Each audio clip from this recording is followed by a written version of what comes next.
할렐루야. 이른 새벽부터 기도의 자리로 나오신 여러분 모두를 환영하고 축복합니다. 오늘도 어제에 이어서 고린도전서 15장 말씀으로 여러분과 은혜 나누기를 원합니다.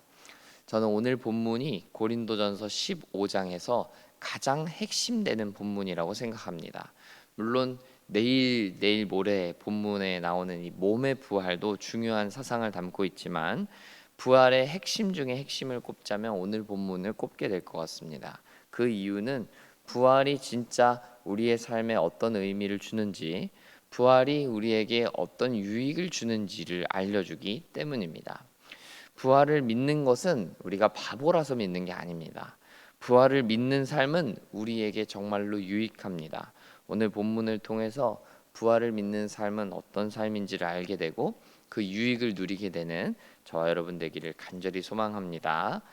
제가 어제 잠시 언급했는데 본문 20절을 보시면 예수님은 부활의 첫 열매가 되셨습니다. 부활의 첫 열매라는 것은 다음 열매, 넥스트 열매가 있다는 걸 전제한다고 했었죠. 그 이야기가 바로 22절에 나오는 거죠. 로마서에서도 그렇고 고린도전서에서도 그렇고 바울은 예수님을 두 번째 아담으로 표현합니다. 그 이유는 아담으로 말미암아서 이 땅에 죄가 들어왔으나 예수님으로 말미암아 그 죄가 완전히 깨끗하게 해결되었기 때문입니다. 그러니까 우리는 아담 때문에 죽을 수밖에 없는 운명에 처해 있었으나 예수님으로 인해 예수님의 부활 덕분에 다시 살아날 수밖에 없는 부활의 사람이 될 수밖에 없는 것이죠. 그러니까 우리가 예수님을 믿는 믿음으로 예수님께 접붙임 바 되어 있기만 한다면 우리는 예수님의 부활과 함께 부활하는 부활의 다음 열매가 된다는 것입니다. 여기서 제가 조금 전에 중요한 부분을 언급했죠. 우리가 부활의 열매가 되려면 예수님께 접붙임 바 돼야 된다는 겁니다. 예수님이 주시는 부활의 열매는 그냥 얻고 그냥 누릴 수 있는 게 아니에요. 예수님과 한 몸을 이루어야 하는 것입니다. 우리 이런 차원에서 말씀을 하나 찾아볼까요? 로마서 6장 4절 5절 우리 같이 말씀을 찾아서 한번 읽어보겠습니다. 로마서 6장 4절 5절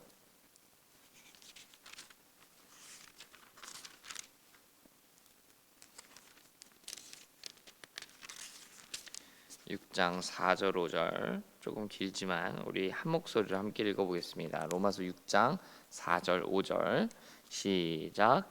그러므로 우리가 그의 죽으심과 합하여 세례를 받음으로 그와 함께 장사되었나니 이는 아버지의 영광으로 말미암아 그리스도를 죽은 자 가운데서 살리심과 같이 우리로 또한 새 생명 가운데서 행하게 하려 함이라. 만일 우리가 그의 죽으심과 같은 모양으로 연합한 자가 되었으면 또한 그의 부활과 같은 모양으로 연합한 자도 되리라. 아멘. 여러분 우리가 읽은 말씀 너무 중요한 말씀이죠. 이 로마서 6장이 말하는 것이 무엇입니까? 예수님의 죽으심에 합한 사람은 예수님의 부활과 함께 다시 산다는 것입니다. 그러니까 우리가 예수님의 부활의 다음 열매를 얻으려면 필수적으로 우리에게 필요한 것이 무엇입니까? 예수님과 한 몸을 이루는 거예요.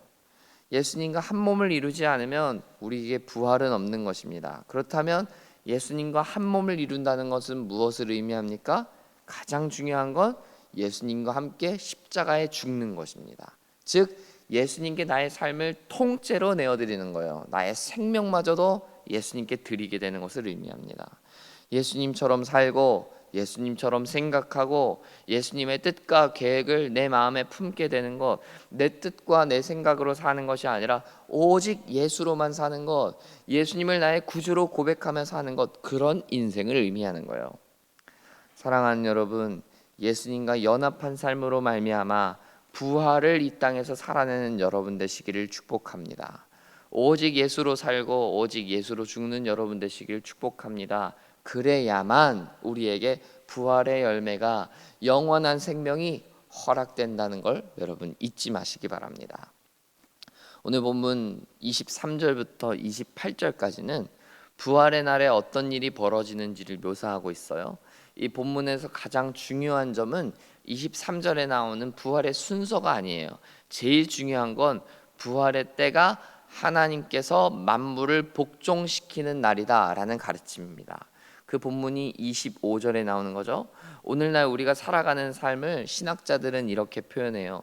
이미 그러나 아직. 예수님이 이 땅에 오셔서 하나님의 나라를 선포하셨고 이루셨습니다. 그러나 우리가 살아가는 이 땅에는 여전히 죄와 악이 존재하죠.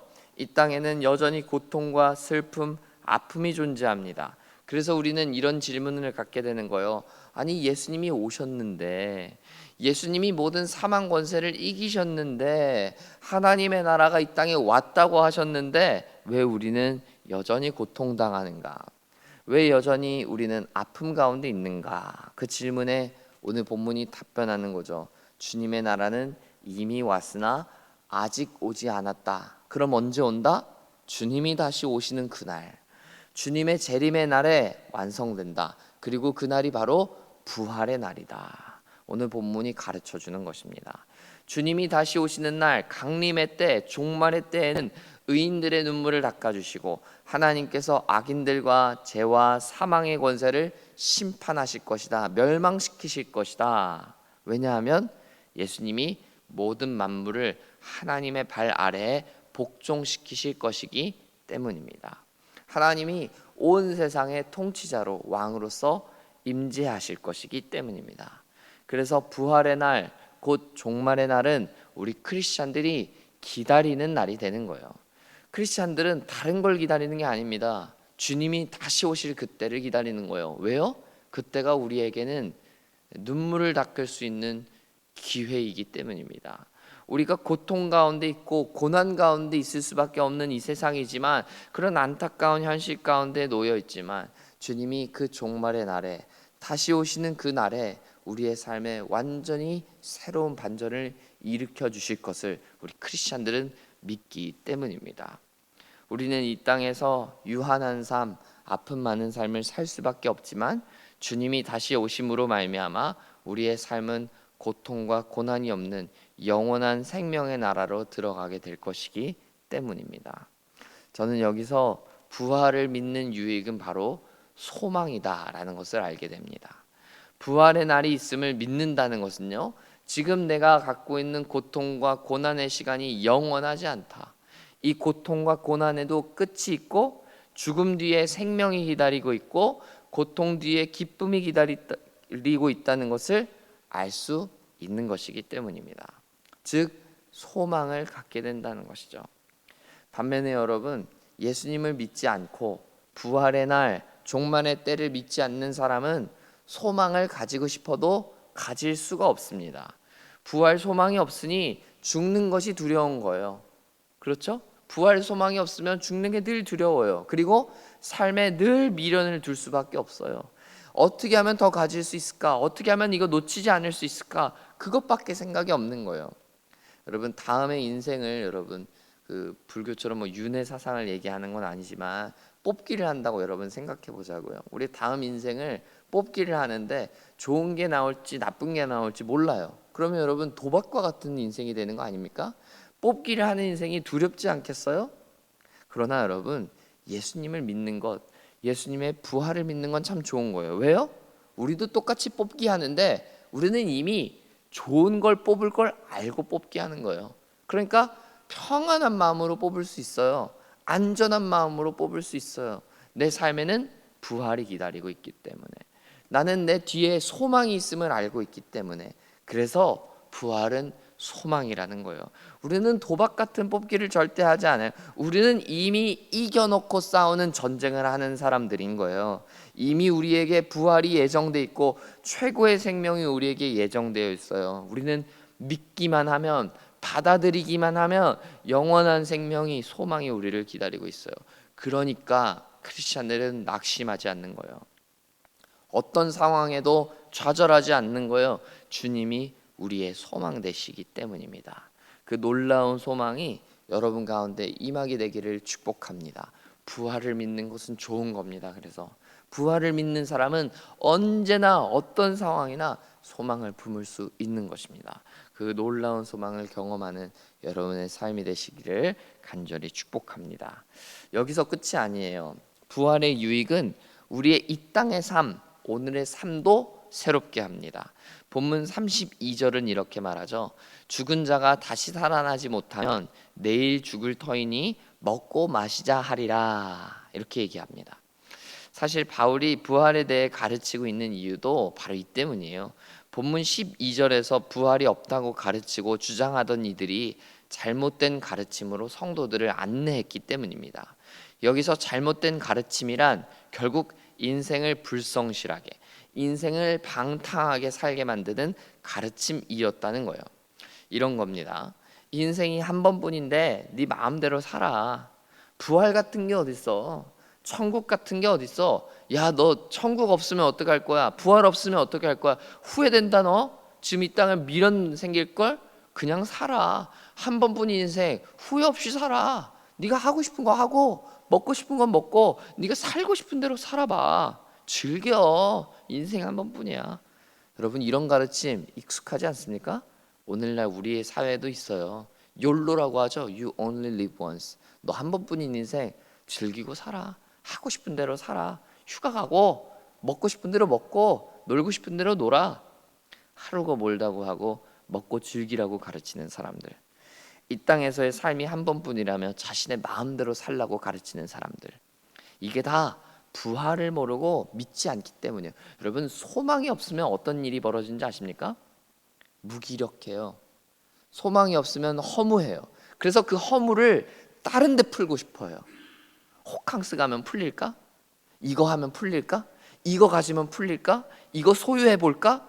이거 얻어 볼까? 여러분, 풀리던가요? 절대 풀리지 않습니다. 여러분, 욜로의 삶은 절대 우리의 삶의 문제를 해결할 수 없어요. 고린도 교회 안에도 그 욜로의 문제가 있었던 거예요. 영원한 세계가 있음을 믿지 않기 때문이에요. 영원한 소망을 하늘에 두지 않고 이 땅에 뒀기 때문이에요. 사랑하는 여러분, 부활을 믿는 삶은 천국에만 관심을 둔다는 게 아니에요. 부활 소망은 우리가 살고 있는 이 땅에 도리어 관심을 갖게 하는 거예요. 그게 매우 역설적인 거예요. 우리의 소망은 분명히 천국에 둔 것 같은데 우리의 열심은 이 땅에 뿌리 내리게 된다는 거죠.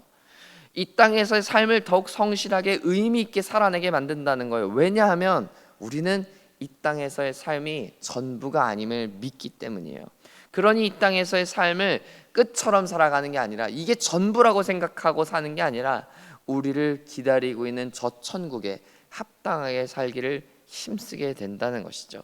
그래서 크리스찬이 성실할 수밖에 없고 근면할 수밖에 없어요. 우리는 주님이 보고 계시며 주님이 원하시는 삶을 살기 위해 부단히 애쓰기 때문이에요. 우리는 그저 하나님 앞에 청직이라는 걸 믿기 때문이에요. 그래서 더욱 성실할 수밖에 없고 더욱더 진실되게 살 수밖에 없는 거예요. 사랑하는 여러분, 부활 소망을 가진 여러분들이 이 땅에서 정말 착하고 충성된 하나님의 종들 되시기를 바랍니다. 한 번뿐인 인생 먹고 즐기자, 이런 인생을 살 게 아니라 한 번뿐인 인생 어떻게 하면 더 하나님 나라에 합당하게 살 수 있을까 고민하게 되는 여러분 되시기를 간절히 축복합니다. 그것이 바로 부활을 소유하는 삶, 부활 소망으로 거듭나는 인생이 될 것입니다.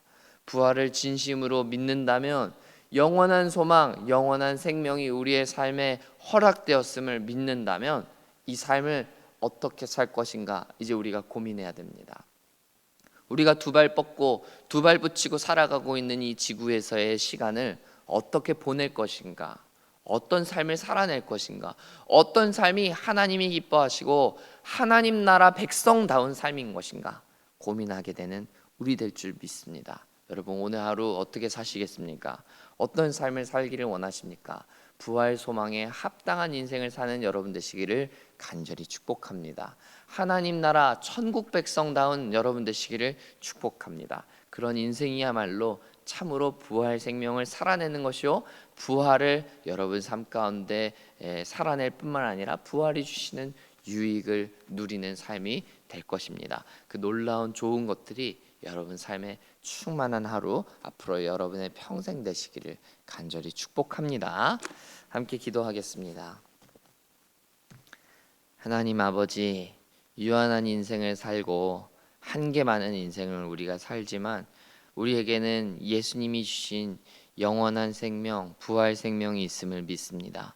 그 부활 생명을 붙들고 우리가 기쁨 가운데 만족함을 누리고 충만함을 누리고 살아가는 우리 될 수 있도록 은혜를 베풀어 주옵소서. 오늘 말씀을 통하여서 부활이 주시는 유익을 알려주셔서 감사합니다. 특별히 이 시대 한 번뿐인 인생 먹고 즐기자, 놀자, 너가 하고 싶은 대로 해라 하는 가르침이 우리 가운데 도처에 널려 있지만 하나님 그 악한 가르침들, 죄악들을 일삼는 가르침들에 우리가 마음을 빼앗기지 아니하고 어떻게 해서든지 하나님 나라 백성답게 의의 길을 가는 우리 될 수 있도록 도와주옵소서. 그래서 영원한 저 천국에 들어가기에 합당한 삶을 이 땅에서 먼저 살아내게 하시고 그리고 그 기쁨을 먼저 마주하고 기쁨을 살아내는 우리 될 수 있도록 은혜를 베풀어 주옵소서. 주께서 주신 그 놀라운 평안, 주께서 주신 놀라운 은혜를 경험하는 우리 될 수 있도록 도와주옵소서. 그러나 주님, 우리가 그런 부활의 기쁨을 살아내기에 앞서서 우리의 삶에 놓여 있는 문제와 아픔들이 있습니다. 하나님, 부활을 살아낸다는 것이 그렇게 말처럼 어렵고 또 쉽지만은 않습니다.